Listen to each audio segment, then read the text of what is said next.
Now, listen, you guys, the Grammys are out here scrambling, okay? Now, we're also going to be talking about people speculating that Nicki Minaj was reacting to Jatavia's debut numbers, as well as this entire Bongo 2 and Kamala Harris situation, as well as the Tory Lanez developments. Now, these are some of the things that we are going to be talking about in this video. Hello, tea lovers, and welcome to the Tea Plug. I trust you guys are doing well, and I trust you are doing great. Personally, I am doing great, you guys. I am doing extremely amazing as we are approaching the end of the month, as we are approaching a new month, okay? Happy new month in advance. Anyway, let us dive straight into today's team. So, first of all, you guys, we're going to talk about the Grammys, okay? There is an article that is out there claiming that, well, the Grammy CEO is out there trying to make the award show prestigious and for the award show to be taken seriously. And I'm just like, are you not a little bit too late? Said it's too late to apologize, because it seems like they've realized that people have moved on from the Grammys. Nobody cares about them anymore, and here they come trying to act like, oh my god, we didn't realize this was happening. But you literally have voters bragging on the line about how biased or how their personal favorites is going to influence their votes and things like that. And now in 2024, magically, this is when the Grammys just decided to take action. This is what the article reads. It says Recording Academy CEO Harvey Mason Jr. sent a letter urging the Grammys 12,000 voting members to take their jobs seriously. The trajectory, now that's him speaking, I'm quoting him. It says the trajectory of the people's careers and lives are altered by our choices. That's line number one. Nobody is gonna alter anything. You failed to alter Nicki Minaj's career. You failed to alter Katy Perry's career. You failed to alter Lana's career because of the shenanigans that you did. So, well, what it only altered is your reputation and your prestige as an award show. Moving on, he then said, as such, you owe it to your peers to vote intentionally, deliberately, with pride and with purpose. Last Grammy season, I heard a Grammy voter say that they hadn't taken a specific artist seriously since a performance they saw more than 10 years ago. Okay. And so this man is saying that he was shocked. He said, I was shocked and disturbed by that. And I'm like, oh my God, this cannot be the first time that you're just finding out that this has been happening. And that also opened conversation around who is being spoken about, like which artist are they talking about. Some people started saying that, well, maybe they're referring to Miley Cyrus performance, Wrecking Ball performance, and some people were like, oh, maybe it's that entire Nicki Minaj performance that's spoken about. So yeah, let me know in the comment section, you guys, which artist do you think that this man is now referring to that performed at the Grammys 10 years ago? Some people are saying it's Nicki, some people are saying it's Miley. Let me know in the comment section, okay? And then so he moved on to say that, well, there is no place in our organization for such bias, grudge holding, or careless voting. I don't know if I should take this man seriously. Are we talking about the same Grammys? Are we talking about the Grammys right now? Because what other award show is well known for holding grudges and pushing, personal vendettas and pushing all these things and snubbing people who actually deserve? You cannot tell me that, well, you're just waking up and realizing that, well, it has not been fair when you're out here responsible for the Transformer getting a rap album of the year, which is the biggest Grammy joke of all time. Oh my God. And then he said, it's about the current year and the quality of the work, period. There should be no other rationale for voting. If you are taking into account an artist's older work or their reputation or race or gender, what label they are on, let's heavy on the what label they are on. Like, really? Really? Who their manager is, how many friends participated in the project, or anything else like that. You are not doing your job. I know most of you already do, but please just listen to the music and evaluate it. You are the reasons the Grammy Award is so special. This has got to be a joke. Oh my God. No, the Grammy is scrambling after realizing that people have moved on from them. This is hilarious, you guys. But anyway, let me know in the comment section what you think about this. Do you take this statement seriously? Do you think anything is going to change with the Grammys, or do you think it's going to be the same thing over and over again? Personally, I do feel like these are just desperate measures. They're just clenching on to, the prestige that they no longer have. You had so many opportunities to redeem yourself, especially in the rap community. You didn't do so. We've moved on from you. You might as well keep your award. We do not care unless you retrieve the Grammys that you gave to people who don't deserve them. Then we can have a conversation. Other than that, it's a done deal. Anyway, the next thing that we're going to be talking about, Jetavia's debut numbers for her mixtape City Cinderella. Now, you guys do know that, well, she did 26K first week, and she was at number 27. And it seems like, well, she herself is celebrating this win. She decided to take to her Twitter to respond to one of her fan pages, the Juvie Room, and they had posted that JT debuts at number 38 on this week's Billboard Artist 100. And then she said, damn, look at me, I seriously been soaking all this in. I'm happy AF, my vision so clear, and I'm so ready to continue to outdo myself. So it's nice to see that she is celebrating a 26K and number 27 debut, whilst other people are trolling her for the same numbers. So it seems she is grateful, but I wonder why people started saying that, well, Nicki Minaj tweeting this was a response to Jetavia's numbers. Now, I promise you, Nicki Minaj could sneeze and they would say that it's shade or it's related to any other female rapper. Because when I saw this, I didn't even talk about it when I was talking about people who were, reacting to the reacting to Jetavia's numbers, the Transformer and Glow. The last video that I did, I didn't even cover it, because when I saw this, I was just like, okay, a lot happened. And it's literally just a smiley emoji. Okay, it's a smiley emoji that I did not even relate to Jetavia, because let's also not forget that while Pink Friday 2 re-entered the Billboard 200, she could have been smiling at that. She could have been smiling at a lot of other things that are probably happening in her life. And so some people started feeling like, well, she was shading Jetavia. And I'm just like, if it were shade, don't you think that she would have put out laughing emojis? Don't you think that she would have done better? Nicki, if she wants to make the internet mad, she would have tweeted something Michael Jackson or Chucky related. She didn't even do that. And some people were also interpreting it as her smiling, being happy for Jetavia. Now, I don't know where people got that from, because I feel like that's a major reach. Anyway, I feel like both narratives, I feel like those are reaches. And that's what I'm feeling like. I don't think that any of that is related to Jetavia. But anyway, let me know, you guys, in the comment section what you think about that. Now, moving on to the next thing that we're going to be talking about. It seems like people feel like Kamala Harris made a very, very bad decision by having Megan perform. They feel like it's going to be damaging for her campaign. So if you guys do not know what we're talking about, it is actually being reported that, well, Bongo 2 is set to appear at a Kamala Harris rally in Atlanta. And of course, people are going gaga over that. People are like, oh my God, those people that are into politics, they like saying that, well, Kamala is responsible for, the arrest of several black men. The propaganda that's surrounding politics, you guys, that.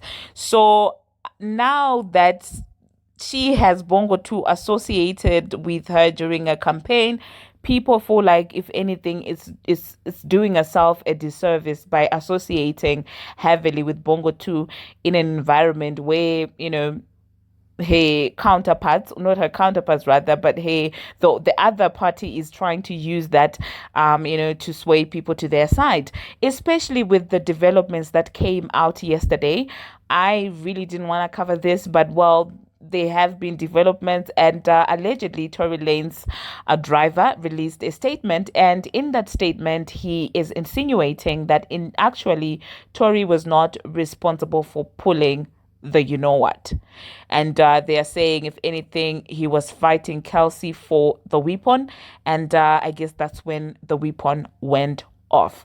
So now people are like, where was Bongo 2 getting the things that she was saying about, or Tori was shouting, dance B, and things like that. So a lot of things are really, coming into question about any truth surrounding the incident. That from the beginning of the case, people really have not believed Bongo 2's side, given the different changes allegedly in her telling the story and allegedly her lying on Gail, allegedly. Okay, so I honestly, in this case, it's a mess, and it's one that I don't like to speak much on. I do believe that if there's any foreplay, the truth will come out, the truth will come to light. But my question is, where was this man when all of these things were happening? Is that not the man who was said to have disappeared or something like that? So yeah, that's kind of sad. Another take that people have is that, well, if Kelsey found out that Bongo 2 was messing with Tori, and she got mad and she reached for the weapon, maybe the reason why Tori was out there protecting Kelsey is because he had guilty conscience on, well, I messed with your best friend, so now I'm trying to protect you. And some people also say that, well, that could also explain why Bongo 2 allowed Tori to take the fall instead of Kelsey, because she also felt bad that, well, she had laid down with a friend's men. Now, I will say that this is mess, okay? This is absolute mess. Now, the three of them, Kelsey, Tori, Bongo 2, it's mess. Because really, when you look right around it, it's just messy people all together, okay? It's a complicated issue, you guys. But anyway, let me know in the comment section what you feel about, how you feel about the driver coming out to talk about things like that. Personally, I do feel like, yeah, Kamala Harris, this was probably not the smartest thing to do, especially with the recent developments. And as usual, I did see a lot of articles that really did look like paid promo. You do know that, well, that nation is accused of doing that each time Bongo 2's case is brought to the public or is trending in the news. They have these promo posts where they start talking about estates from 30 years ago or something like that. Yeah, so yeah, that's interesting. Anyway, the next thing that we're going to be talking about, we are going to be talking about Cyn Santana. Oh my God, congratulations to Cyn Santana, you guys. She has announced her pregnancy, and I'm just like, I'm happy for the girl. One thing about me, I like Cyn Santana. I feel like she's less problematic, in my own opinion. Imagine she's out here carrying in the transformer head, her mouth, her name in her mouth, talking about joy and X. Like, why are you bothering a woman who's carrying right now? Like, fight your own battles. When she went in on Joe Biden, she was like out there, oh, Cyn Santana, oh, Tahiri. And I'm like, stay out of other people's business. Imagine being an engaged person, you're minding your business, and some other loser there is out there shouting your name in an argument that has got absolutely nothing to do with you. Oh my God. Now, some people are claiming that, well, the father of her child, or the fiance, is Chef Kwame. So yeah, let me know in the comment section what you think about that. I'm truly happy for Cyn Santana. Congratulations. Speaking about pregnancies and congratulating people, it seems like, well, people are saying that Kylie's baby daddy is known, and the name is Justin Rose. He is an NFL player, and congratulations to Kylie. You remember the last time I was like, I hope it's not that boy she was arguing about, and I'm glad to see that it's not the same boy, and I hope that this new boy will treat her nicely, because I didn't like that entire back and forth that they were doing over that other loser boy. Okay, the last thing that we're going to be talking about surrounding the female rap girlies, it seems like Amon Wiggins is under attack because of his opinion on what happened and what was transpiring yesterday when the girls were mocking Jatavia. Now, Amon said Cardi B is the queen of this new generation of female rap. However, the girls don't seem to be impressed. I hope that she can maintain a crown. And let's be clear, I'm not talking about Queen of Queens. We have Lil Kim and Nicki Minaj. Will Cardi B be inducting into Queen of Rap Hall of Fame? When then we can discuss who is the Queen of Queens. But right now she has to earn her crown or title. First of all, I really don't know what to say about this because I'm just like, Queen of what? Which new generation are you talking about? What are you talking about? What new generation? The queen of what new generation are you talking about, Amon? But I guess he's trying to say that she's a little queen, like a baby queen, not an actual queen.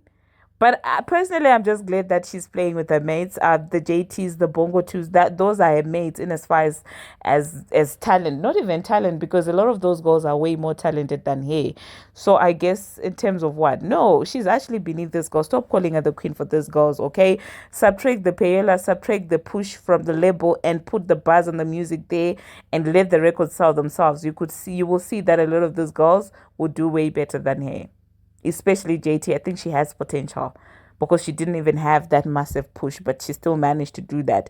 And then as for the Lil Kim and Nicki Minaj situation, one faded away with age, one went against the age restrictions and requirements of the industry. So really, you cannot compare the two people. You really can't. Okay, Nicki Minaj defeated time and age and the industry standards and the industry machines. So really, you cannot put Lil Kim and Nicki Minaj in the same sentence. Lil Kim came after Nicki Minaj. We'll give her props. She did the entire thing. But in as far as impact is concerned, in as far as longevity is concerned, the two are not in the same conversation. Impact, I will give Lil Kim. She probably had a little impact, but longevity and being ultimate queen overall.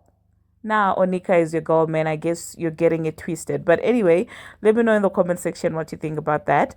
The last thing that I'm going to be talking about, Scrappy. Scrappy is out there being accused of impregnating somebody by accident when they were having a menage a trois, okay?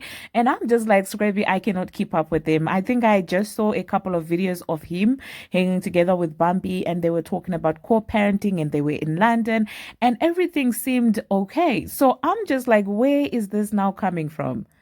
Oh my God. You know what? Let me just not talk too much about the situation.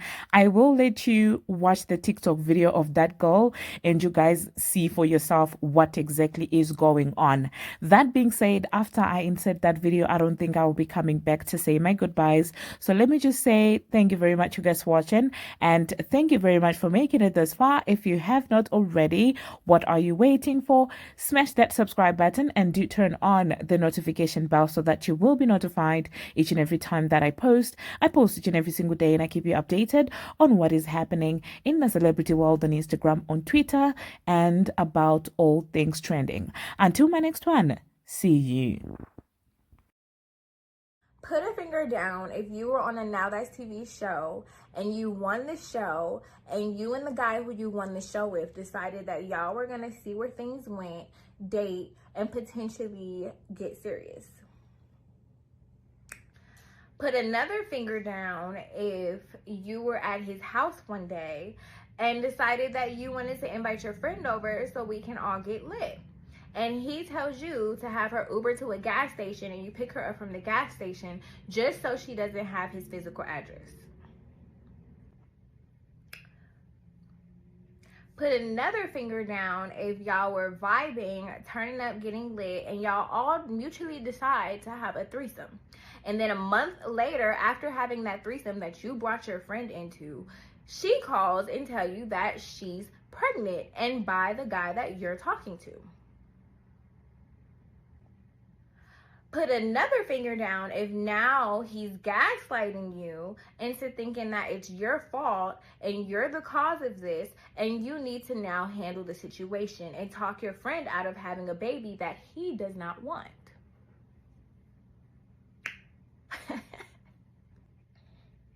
Now put another finger down if after having a conversation with her, she decides that she's keeping the baby for sure and there's no talking her out of it. Put another finger down if after y'all both come to the realization that she's keeping the child, he decides to constantly hit you up, making you feel like there is still a potential and chance out of this relationship outside of the fact that you're having a child with my friend. Put a finger down if you was a dumb hoe and thought that that was really gonna work.